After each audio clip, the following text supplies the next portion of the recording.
बिस्मिल्लाहिर्रहमानिर्रहीम। अस्सलाम वालेकुम नाज़रीन, आप देख रहे हैं आरिफ हमीद भट्टी यूट्यूब चैनल। कहते हैं झूठे का मुंह काला, लेकिन भारतीय सदर नरेंद्र मोदी का मुंह नहीं काला, अंदर भी काला है। भारतीय मीडिया पाकिस्तान के खिलाफ कोई भी मौका झूठे प्रोपेगेंडे से बाज नहीं आता।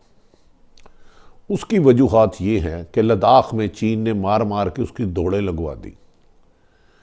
पाकिस्तान पर पिछले साल उसने हमला किया तो पाकिस्तान ने उसके 2 जहाज मार गिराए और अभिनंदन गिरफ्तार हो गया, जो पाकिस्तान के कपड़ों में उसको वापस किया गया। इसके बाद मकबूजा कश्मीर में होने वाले जुल्म सितम और भारतीय फौज जो कमो बेशतर 8 लाख वहाँ है, वहाँ के ऊपर भारत का जुल्म इस कदर बढ़ चुका है कि इस वक्त अमेरिका, बरतानिया की पार्लियामेंट और दीगर ममालिक में भारत के जुल्म सितम को ज़राए अबलाग, इंटरनेशनल ज़राए अबलाग शायद सुर्खियों में लिख रहे हैं और पूरी दुनिया गूंज उठी है कि भारत नरेंद्र मोदी बलोचिस्तान मकबूजा कश्मीर में खून की होली खेल रहा है, इसको रोकना होगा। लेकिन इसके बावजूद वो कहता है ईरान ने, पाकिस्तान का जो पड़ोसी मुल्क है, इस्लामी मुल्क है, अफ़गानिस्तान में सर्जिकल स्ट्राइक की है। इसकी झूठे प्रोपेगेंडे की असल वजूहात ये हैं कि भारत में इस वक्त कमो बेशतर 15 से 16 अलहदगी पसंद तहरीकें चल रही हैं और ख़ुसूसन खालिस्तान मूवमेंट अरूज पर जा चुकी है। 8 लाख के करीब फौज भारत ने मकबूजा कश्मीर में तैनात की है, जिसके खिलाफ पूरी दुनिया चीख रही है कि भारत ने इंसानियत की तजलील का बायस बन रहा है। इस वक्त चंद रोज़ से 1-2 माह से भारत में किसान एहतजाज हो रहा है कि नरेंद्र मोदी ने उनके किसान जो उनकी ज़राअत 70% है भारत की, उस पर चंद सरमाएदारों को जो उसके इलेक्शन में इन्वेस्टमेंट करते थे उन्हें बेच दिया है। इस पर सैकड़ों किसान खुदकुशी कर चुके हैं और खालिस्तान तहरीक भी इस वक्त अरूज पर है। अब भारत अपने मुल्क की, जब नरेंद्र मोदी अपने मुल्क का अमन कायम करने में नाकाम हो गया और वहाँ उसकी गिरफ्त ना होने के बराबर रह गई, उसकी फ़ौज अपने ही लोगों पे गोलियां चलाने से उन्होंने इनकार कर दिया, तो भारत ने इस इशू को डिट्रैक करने के लिए, लोगों की तवज्जो हटाने के लिए कि पूरी दुनिया में भारत की इस वक्त शनाख्त एक इंतहा पसंद और इंसानियत की तजलील के तौर पर देखा जाता है, इस पर उन्होंने पाकिस्तान के खिलाफ दोबारा प्रोपेगेंडा मुहिम शुरू कर दी। कभी LOC पर फायरिंग, कभी अफ़गानिस्तान के ज़रिए पाकिस्तान में दहशत गर्दी, कभी बलूचिस्तान में दहशत गर्दी के बाद अब अचानक 2-3 रोज़ से उन्होंने ये दावा करना शुरू कर दिया, उनके मीडिया ने झूठ का वो इस किस्म का जहरीला प्रोपेगेंडा किया है जिसे खुद ईरान ने उसकी मानने से इनकार कर दिया है। भारतीय मीडिया के मुताबिक कि ईरान ने पाकिस्तान के इलाका बलूचिस्तान में सर्जिकल स्ट्राइक की, जिस पे ईरान ने भी इसकी तस्दीक करने से इनकार कर दिया और इसकी तरदीद की। हक़ाइक़ कुछ इस तरह हैं कि 16 अक्टूबर 2018 में ईरान का इलाका है सियासतान, वहाँ से उनके 12 फौजी अगवा हो जाते हैं, जिन्हें वहाँ की ईरान की एक दहशतगर्द तंजीम जैशे अदल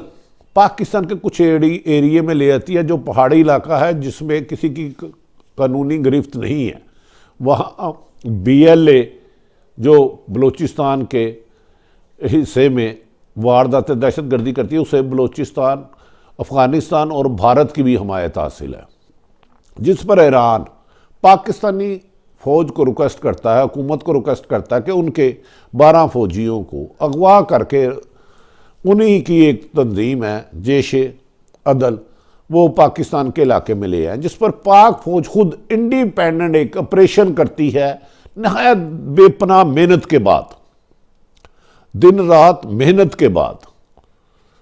और 5 नवंबर को इस ऑपरेशन में पाक फौज जो अपनी जान पर खेल के करती है, भारत के 5 फौजियों को बाजियाब करा लिया जाता है। दहशतगर्द भागकर दोबारा अफगानिस्तान और भारत की तरफ चले जाते हैं, लेकिन जिंदा सलामत 5 फौजी जवानों को बाजियाब करा के ईरान के हवाले करते हैं पाकिस्तान की फ़ौज, तो जिस पर ईरान पाकिस्तान का शुक्रिया अदा करता है। उसके बाद फिर मार्च 2019 में एक दोबारा बड़े लेवल का ऑपरेशन किया जाता है और उनके 4 फौजी बाजियाब करा लिए जाते हैं। कहा जाता है कि इन ईरानी फौजियों को वहाँ की जो जैश अदल है कभी अफ़गानिस्तान ले जाती थी, कभी वहाँ के पहाड़ी इलाकों में ले जाती थी जहाँ ऑपरेशन मुमकिन नहीं था, लेकिन ताहम पाकिस्तान की फ़ौज ने अपनी जानों पे खेल के उनके 4 फौजी मज़ीद बाजियाब कराए, तो इनकी तादाद 9 हो गई। इस दौरान उनका एक फ़ौजी जहाँ बहक हो जाता है। नाज़रीन, कुछ अर्सा कबल ईरान की एक एजेंसी है IRGC, इंटेलिजेंस एजेंसी है, उसने रिपोर्ट दिया कि जैशे अदल के दहशतगर्द जो ईरान के इलाके सियासतान से फौजी अगवा किए थे, उनमें 2 फौजी वहाँ ही उन्होंने ले आए हैं दोबारा। वो कभी सियासतान के इलाके में ले जाते हैं ये दहशतगर्द, कभी पाकिस्तान बलूचिस्तान के कुछ हिस्से में उनको ले आते हैं। यहाँ से बंदे उठा के वहाँ अगवा करके ले जाते हैं, वहाँ से अगवा करके यहाँ ले आते हैं, फिर पाकिस्तानी फ़ौज या ईरानी फ़ौज मिलकर इकट्ठे ऑपरेशन करती है और बाद अगवा होने वाले लोगों को, मगवियों को बरामद करती है। इस पर IRGC ईरानी इंटेलिजेंस छापा मारती है और अपने 2 फौजी बाजियाब करा लेती है। इस पर ईरान पाकिस्तान के ताउन को, जो उनके फौजियों की बरामदगी में, बाजियाबी में पाकिस्तान ने मदद की, उनका शुक्रिया अदा करता है। और इस पर उनके ईरान के अखबारात में आता है कि उनके 2 फौजी बच गए थे जो जिंदा थे, उन्हें बाजियाब करा लिया है, जबकि 9 पाकिस्तान की फ़ौज बाजियाब करा के खुद उनके हवाले करती है। और भारतीय मीडिया अपने मुल्क में लगने वाली आग को बुझाने में नाकामी के बाद पाकिस्तान और ईरान के दरमियान गलतफहमी पैदा करने के लिए ये कह देता है कि ईरान ने पाकिस्तान के इलाके में सर्जिकल स्ट्राइक करके 2 फौजी अपने बाजियाब कराए, जबकि ईरान इसकी तरदीद खुद कर चुका है। नाज़रीन, ये हैं वो हक़ाइक़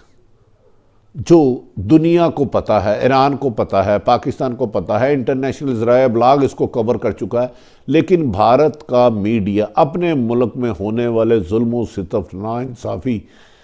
दहशतगर्दी और लोगों के हकूक़ सलब करने, अक़लियतें वहाँ सख्त में गैर महफूज है, उसको टालने के लिए, उसको डिट्रैक करने के लिए पाकिस्तान पर इल्ज़ामात की बारिश लगाता है। लेकिन निज़ाम कुदरत देखें कि खुद ईरान इस बात की तरदीद कर देता है कि पाकिस्तान में उन्होंने किसी किस्म की कोई सर्जिकल स्ट्राइक नहीं की, और पाकिस्तान के वो इस बात का शुक्रिया अदा करते हैं कि पाकिस्तान ने, अपनी फ़ौज ने अपनी जानों की कुर्बानी देकर उनके लोग नाजाब कराए। भारत की तकलीफ़ इस बात से समझ आती है कि आने वाले दिनों में चीन, पाकिस्तान, ईरान और दीगर ममालिक एक अहम तरीन ब्लॉक बनाने जा रहे हैं। ये ब्लॉक दुनिया में अमन कायम करने के लिए हर अव्वल दस्ते का किरदार अदा करेगा और दुनिया में होने वाली दहशतगर्दी के ख़ात्मे के लिए इसकी एक अपनी अहमियत है, क्योंकि जैसे ही ईरान चीन का CPEC रूट मुकम्मल होता है तो पाकिस्तान ना सिर्फ चीन इससे ट्रेड करेगा, बल्कि पाकिस्तान दीगर ममालिक, तुर्की और दीगर लोगों को अपनी बोर्ड अदा करने के लिए CPEC में अपना रास्ता देने के लिए ऑफ़र कर चुका है। और बड़े पैमाने पर कई ममालिक पाकिस्तान का रास्ता इस्तेमाल करेंगे, जिसमें पाकिस्तान की बरामदात और दरामदात में भी इजाफा होगा और रोज़गार का इजाफा होगा। लेकिन भारत पहले मकबूजा कश्मीर के जालिम ढाता रहा, फिर चीन और पाकिस्तान के CPEC जो प्रोजेक्ट है उसको नाकाम करने के लिए कोशिश करता रहा। जब उसमें भी नाकामी हुई तो अब एक नया झूठा जहरीला प्रोपेगेंडा लेके पाकिस्तान की तरफ आ गया है, जिसके बारे में कहा जा रहा है कि बहुत जल्द पाकिस्तान और ईरान के सफ़ीर आपस में मुलाकात करके इस बारे में एक एलामिया जारी करेंगे, जिसके बाद भारत को मुंह खानी पड़ेगी। लगता है मोदी की अपने ही मुल्क में रिट कमज़ोर होने की वजह से बुकलाहट में, जहालत में, इंतकाम में वो इस रीजन में ख़तरे की अलामत बनता जा रहा है। इसलिए झूठे प्रोपेगेंडे पे आ गया है, क्योंकि वो पाकिस्तान की फ़ौज का मुकाबला नहीं कर सकता, पाकिस्तान का मुकाबला नहीं कर सकता। लिहाजा नाज़रीन, मौजूदा सूरत हाल प्रोपेगेंडे को मैंने आपके सामने बेनकाब कर दिया और उस झूठे प्रोपेगेंडा जो उसका मीडिया झूठ बोलता, खुद ईरान इसकी तरदीद कर चुका है। अब देख लें आपके आने वाले दिनों में सऊदी अरब को भी पाकिस्तान की याद सताना लगी है, क्योंकि अमेरिका ने कह दिया है कि यमन में सऊदी अरब को मज़ीद दहशतगर्दी और जंग की इजाज़त नहीं देगी, वहाँ का सियासी हल अदा करे, और उसमें भी पाकिस्तान के किरदार को सराहा जा रहा है। नाज़रीन, अगर आरिफ हमीद भट्टी का यूट्यूब चैनल आपको पसंद आए तो इसे सब्सक्राइब करें, बेल आइकन प्रेस कर लें, जैसे ही नई वीडियो है आप तक पहुँच सके। अपने इर्द गिर्द रहने वालों की खुशियों का ख्याल रखें। पाकिस्तान जिंदाबाद।